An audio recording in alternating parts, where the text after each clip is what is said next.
Kepada Toto dan rakan-rakan saya. So, dengan pelaksanaannya CMCO 2.0 yang dilaksanakan dalam 2 minggu, iaitu dari 13 Januari hingga 26 Januari. So, saudara dan saudari digalakkan bermainlah permainan tradisional di rumah.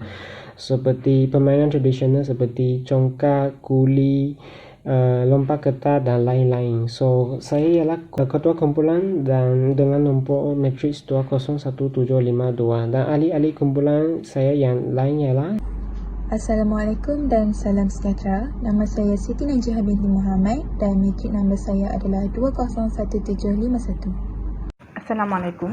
Nama saya Sarah binti Haizam, nombor matriks 204018. Hai, Assalamualaikum warahmatullahi wabarakatuh. Nama Nurul Hakimah binti Abdul Khalid, matrik number 203258. Hai, Assalamualaikum. Nama saya Nurin Ainar binti Fatimah Effendi, nombor matrik 204021. So, mereka akan meneruskan pembenangan mereka. Silakan.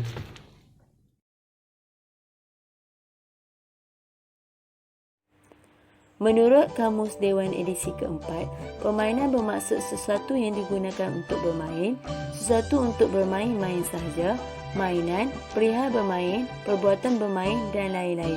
Sementara perkataan tradisional pula berkaitan dengan bersifat atau mengikut tradisi. Dengan kata lain, permainan tradisional merupakan permainan yang dimainkan oleh generasi pada zaman dahulu, iaitu pada zaman nenek moyang kita sejak dahulu lagi. Permainan ini juga dikenali sebagai permainan rakyat. Permainan tradisional boleh dimainkan sama ada secara individu ataupun secara berpasangan.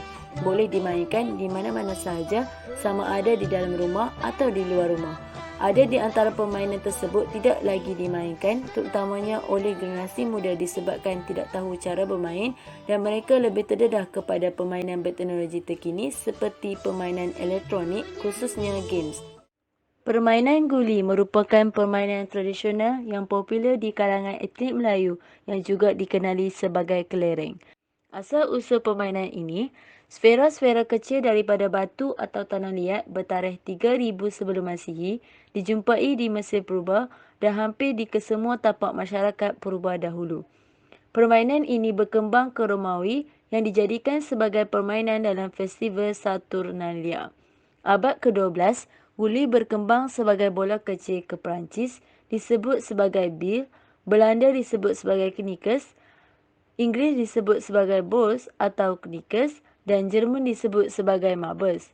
Pada tahun 1864, seorang peniup kaca Jerman telah mencipta penggunting marmar untuk mencipta guli marmar. Tahun 1870, pengeluaran besar-besaran guli seramik tersebar ke Amerika dan Eropah. Tahun 1903, guli kaca tercipta oleh James Harvey Newton di mana M.F. Christensen and Son menghilangkan berbilion guli ke seluruh Amerika Syarikat. Seterusnya saya akan memberitahu tentang bagaimana permainan guli atau guli terpengaruh atau dibawa atau dimain di tanah Melayu pada zaman dahulu. Seperti yang kita tahu adalah permainan guli adalah sangat terkenal di seluruh dunia. Oleh itu, permainan guli berkemungkinan dibawa atau dipengaruh ke tanah Melayu oleh pedagang-pedagang pada zaman dahulu yang datang daripada pelosok dunia. Jadi, pada waktu itu guli diperbuat daripada potongan-potongan kayu dan saiznya juga adalah bersaiz sebiji telur ayam. Sehinggalah sekitar tahun 1918 di mana iaitu selepas Perang Pertama Dunia, guli diperbuat daripada adunan simen dan kapur dan saiznya juga berubah daripada sebesar sebiji telur ayam ke saiz yang lebih kecil iaitu sebesar ibu jari.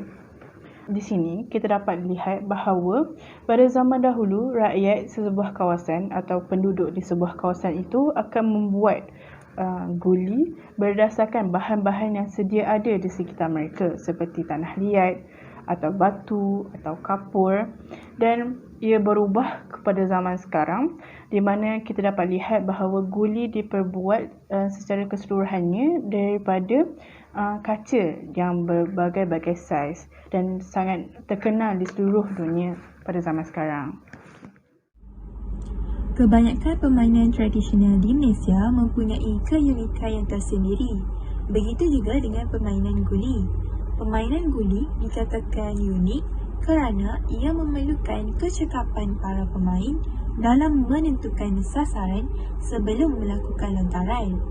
Permainan guli ini juga memerlukan beberapa orang pemain dan beberapa biji guli. Tanah yang lapang juga diperlukan untuk dijadikan gelanggang. Jenis guli yang digunakan pula adalah dari jenis batu kapur dan bersaiz sebesar ibu jari kaki. Selain itu, keunikan permainan guli ini juga dapat dilihat apabila para pemain dikehendaki untuk melukis sendiri bulatan berdiameter 1 meter untuk dijadikan gelanggang. Walaupun permainan guli ini kelihatan ringkas, namun ia mendapat tempat dalam kalangan masyarakat. Okey, sebenarnya terdapat pelbagai cara untuk bermain permainan guli ataupun tuju guli ini. Ianya bergantung kepada masyarakat di sesuatu tempat ataupun kawasan tersebut. Okey, apa yang kita perlukan untuk bermain guli ini adalah semestinya mesti ada guli, pemain dan juga tanah yang lapang. Setiap pemain perlu memilih satu biji guli dipanggil ibu guli ataupun peluru yang akan digunakan untuk melontar atau menuju guli-guli yang berada di dalam bulatan. Dan selalunya ibu guli ini mempunyai saiz dan warna yang berbeza berbanding guli biasa yang berada di dalam bulatan. Namun, pemain boleh sahaja menggunakan guli biasa. Tapi ketika permainan, pemain perlu membezakan yang mana satu ibu guli mereka. Lukiskan satu bulatan di kawasan yang rata. Seterusnya, sekurang-kurangnya 20 hingga 30 biji guli diletakkan di tengah bulatan. Lukiskan satu garisan lurus dengan jarak 1 meter atau sekurang-kurangnya 3 langkah dari garisan bulatan. Garisan ini dijadikan sebagai penanda mulanya tempat permainan. Cara untuk menentukan giliran pemain ialah pemain perlu melontar ibu guli ataupun peluru mereka ke arah garisan penentu. Peluru siapa yang paling hampir dengan garisan penentu akan mendapat giliran pertama, manakala yang melebihi garisan penentu akan mendapat giliran terakhir sekali. Okey, untuk memulakan permainan, pemain pertama perlu melontar ibu guli ataupun peluru mereka dari garisan mula ke arah guli-guli yang berada dalam bulatan. Jika terdapat guli yang terkeluar, mereka boleh meneruskan permainan tersebut dengan memulakan lontaran dari tempat kali terakhir peluru atau ibu guli mereka berhenti. Jika tiada guli yang terkeluar, maka pemain seterusnya akan mengambil giliran mereka. Namun, ibu guli ataupun peluru wajib keluar daripada bulatan. Jika tidak, pemain tersebut akan menjadi automatik mati ataupun kalah. Guli-guli yang terkeluar daripada bulatan dipanggil lesen. Apabila kita mempunyai lesen ataupun guli yang terkeluar daripada bulatan, kita boleh mengalahkan pihak lawan dengan membunuh ibu guli mereka. Keadaan ini berlaku apabila terdapat ibu guli pihak lawan yang berhenti berdekatan dengan ibu guli kita. Jadi apabila tiba giliran kita, kita boleh menuju ibu guli pihak lawan yang akan menyebabkan mereka mati ataupun kalah. Untuk permainan tuju guli ini, pemain yang dapat mengumpul jumlah guli yang paling tertinggi setelah tamat permainan akan digelar pemenang. Ataupun pemain yang dapat membunuh pihak lawan sehingga tiada lagi pihak yang lawan yang boleh berlawan dengannya, dia juga akan digelar sebagai pemenang. Cara-cara untuk mengekalkan permainan tradisional ini ialah ibu bapa perlu mengajar anak-anak mereka untuk bermain permainan tradisional ini pada waktu lapang seperti waktu riadah petang. Yang kedua, pihak sekolah boleh menganjurkan hari permainan tradisional dan mengadakan pertandingan di antara pelajar. Yang ketiga, pihak kerajaan juga boleh menyediakan banyak fasiliti seperti padang ataupun gelanggang khas untuk masyarakat bermain permainan tradisional ini.